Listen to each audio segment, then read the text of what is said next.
Unfortunately, we all only have a limited amount of time. So how can we try to get the most done in the least amount of time so we can use our time as well as possible? So the first tip would be to do difficult, productive work at the right time. So what exactly do I mean by that? In some hours of the day, we're actually more able to be productive than others. And that is for most people in the morning, especially 4 to 6 hours after the time when your body temperature is at its lowest. And that is the time when your body temperature is at its lowest is 2 hours before you wake up. So basically, the time that you will be most productive throughout the whole day, if you're like most people, is 2 to 4 hours after you've woken up.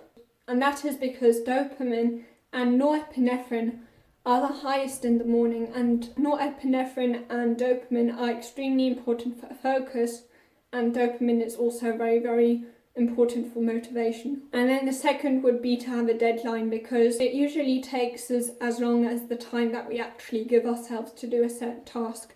And if you've got that pressure, if you've got that deadline, then you're going to be able to actually work faster. And then the third tip would be the 80-20 principle. Basically, this just says that 80% of our results come from, let's say, 20% of the tasks we do. So we should make sure that we find the tasks that actually give us the most results and focus on those instead of concentrating on the others, and that we maybe should also try to eliminate the others if possible. And then the fourth tip, which is very important, is to overcome perfectionism.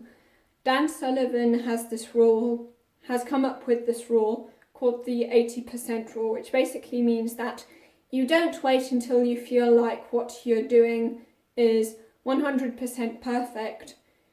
You stop when you feel like what you've done is about 80% perfect, because perfectionism very often leads to us procrastinating.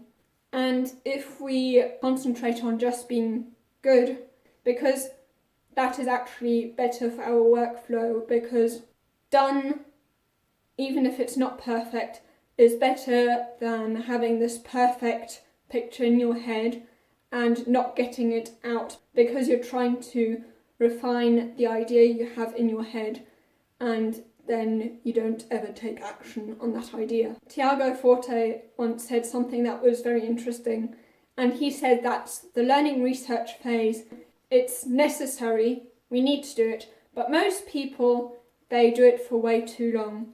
They use it as an excuse to not actually do the work of finally starting after they've done the research. What's so tempting about being in this learning and research phase for so long is that it doesn't require as much effort, but it still feels as if you're making progress, even if you haven't done anything yet. And this is a trap that many, me including myself, can very quickly fall into, because it just feels like progress even though it isn't. And it's much more comfortable to not have to deal with the uncertainty of what is going to happen once we put this out. And then the fifth tip would be to only focus on the next step. Now, you've probably already heard about David Allen's book, Getting Things Done. The next step is a big, big part of what he says in that book, because this is great against overthinking. We often get stuck in this analysis paralysis mode where we're just thinking about how we're going to do that certain thing instead of getting started. Basically, as I've already mentioned, this kind of perfectionism. If we try to plan out everything perfectly, we can very quickly feel overwhelmed and not start at all. Which is why just thinking about the next step, and then as soon as we've figured out the next step, starting immediately is what is going to be most effective for being productive and not procrastinating. Now, if you want to know more tips on how to stop procrastinating, you can watch this video here.